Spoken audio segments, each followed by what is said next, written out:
Di kebun dengan konsep agroeduwisata yang dikembangkan oleh Serda Mugianto ini, pengunjung bisa memetik dan menimbang sendiri buah lengkengnya. Sehingga para pengunjung bisa merasakan langsung bagaimana sensasi menjadi seorang petani. Serda Mugianto sendiri adalah seorang prajurit aktif TNI Angkatan Darat. Ia kehilangan kaki kanan karena terkena ranjau darat saat bertugas di Ambon pada tahun 2001 silam. Namun, meski kehilangan satu kaki, tak lantas membuat Serda Mugianto terpuruk dan patah arang. Ia justru tampil tegak dan menjadi sosok inspiratif bagi siapapun yang mengenal dan menjumpainya. Hal itu terbukti meski di tengah keterbatasan fisiknya, Serda Mugianto berhasil mengembangkan kebun lengkeng seluas kurang lebih 5.000 hektar persegi di Magelang dengan konsep agroeduwisata. Awal mulanya kita bertani kelengkeng, terutama kelengkeng kateki ini, saya kecelakaan dulu tahun 2000, tugas di Ambon, di sana Pamrah Rawan Maluku. Saya kena ranjau di sana ini adalah saya menggunakan kaki palsu.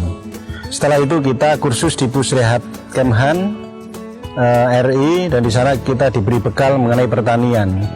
Tahun 2007 kita pulang dan memulai beberapa pertanian varietas, diantaranya durian, apokat, dan saya masuk di lengkeng ini tahun 2014.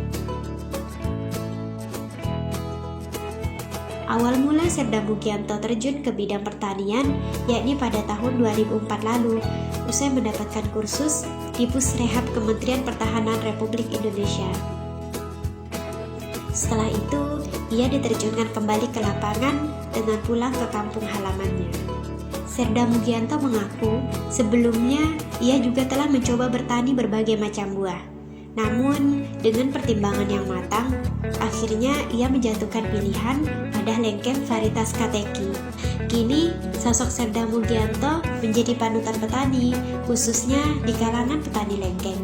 Mugianto kini menjadi contoh nyata bagaimana ketekunan dan keulatan bertani mampu mengantarkannya menjadi petani yang sukses meski memiliki keterbatasan fisik. Sekarang, ia mengolah lahan sekitar 1,3 hektar dan ada sekitar 230 pohon lengkeng kateki yang sudah dibudidayakannya di Magelang. Serda Mugianto menjelaskan alasan kenapa ia memilih lengkeng kateki. Menurutnya, komoditas ini mempunyai daya saing dan nilai ekonomi tinggi. Pasalnya, kebutuhan dalam negeri mayoritas masih disuplai dari luar negeri. Kebutuhan buah lengkeng secara nasional sekitar 200.000 ton per tahun. Sementara saat ini, Mugianto mengaku hanya mampu memenuhi sekitar 14-15.000 ton per tahunnya. Oleh karena itu, menurutnya, pasar lengkeng masih sangat luas dan peluangnya sangat terbuka. Sementara dari sisi budidaya, Mugianto menyampaikan bahwa lengkeng adalah salah satu jenis buah yang fleksibel, yakni bisa ditanam dalam kondisi tanah apapun, termasuk pada jarak 5 meter di atas permukaan laut hingga 1000 meter di dataran tinggi. Mugianto menuturkan, kelebihan lain dari lengkeng yang dibudidayakannya adalah bisa berbuah di luar musim. Artinya, buah lengkeng tersebut bisa berbuah di musim apapun. Buah lengkengnya juga mempunyai tingkat kemanisan cukup tinggi, bahkan hingga mencapai 20 Brix. Selain itu, daging buahnya juga tebal dan bisa bertahan di suhu ruang setelah panen hingga 5-7 hari. Bijinya juga sangat kecil dan lengkeng jenis kateki juga memiliki produktivitas cukup tinggi dalam sekali panen.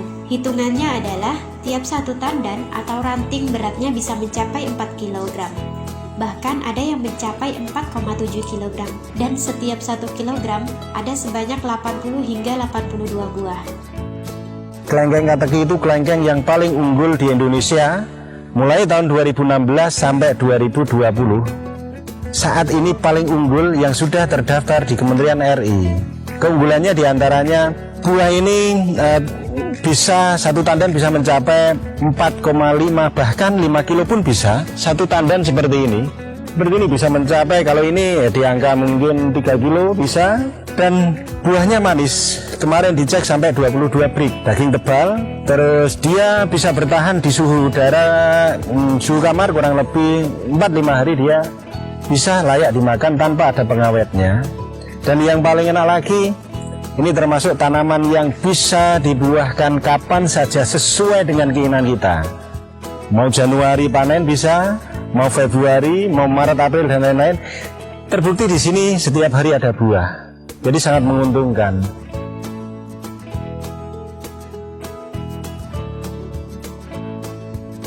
Menurut Mugianto, budidaya lengkeng kateki yang dirintisnya itu telah membuahkan hasil yang luar biasa.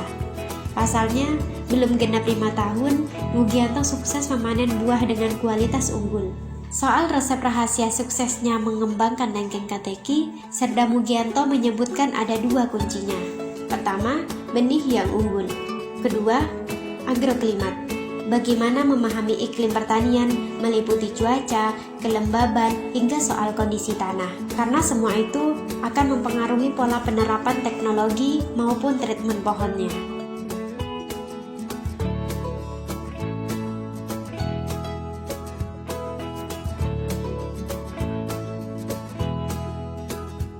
Kita sampaikan lagi, faktor yang sangat mempengaruhi keberhasilan adalah yang pertama benih atau bibit. Itu jangan sampai keliru dalam memilih. Cari alur benih yang tepat. Yang kedua, agroklimat. Agroklimat nanti menentukan teknologi dalam perawatan. Penanaman ini tidak membutuhkan waktu yang lama. 2,5 tahun pembuahan, 3 tahun bisa panen. Seperti di sini, ini adalah tanaman umur 5 tahun. Sudah panen ada yang 2 kali, ada yang 3 kali. Pemupukan 1 tahun cukup 2 kali. Kalau seandainya belum pembuahan, menjelang kemarau kita melakukan pemupukan. Menjelang musim penghujan sama melakukan pemupukan cukup 2 kali. Tapi kalau ini kalau sudah berbuah, pasca panen harus ada pemupukan, recovery tanaman, recovery tanah. Kita harus kembalikan unsur-unsur hara yang ada yang terserap oleh tanaman itu, oleh buah. Kebetulan di sana ada jaring. Jadi tujuannya apa? Ini adalah untuk menghalau kelelawar. Jadi ini termasuk tanaman buah yang manis dan enak. Jadi ini adalah kita menangkal kelelawar. Walaupun di atasnya itu masih tanpa ada jaringnya, tapi ya namanya kita harus berbagi dengan makhluk lain. Yang penting kita bisa hidup, bisa menghasilkan, bisa bermasyarakat juga.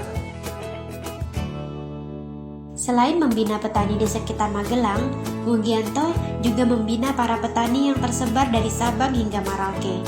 Ia juga menjadi seorang motivator, sebab dengan keterbatasan fisiknya, Mugianto bisa membuktikan bahwa ia mampu menjadi petani yang sukses dan terkenal. Terakhir, Serda Mugianto juga berpesan bahwa keterbatasan fisik jangan menjadi penghambat atau membatasi diri untuk berkarya dan berprestasi dalam bidang apapun.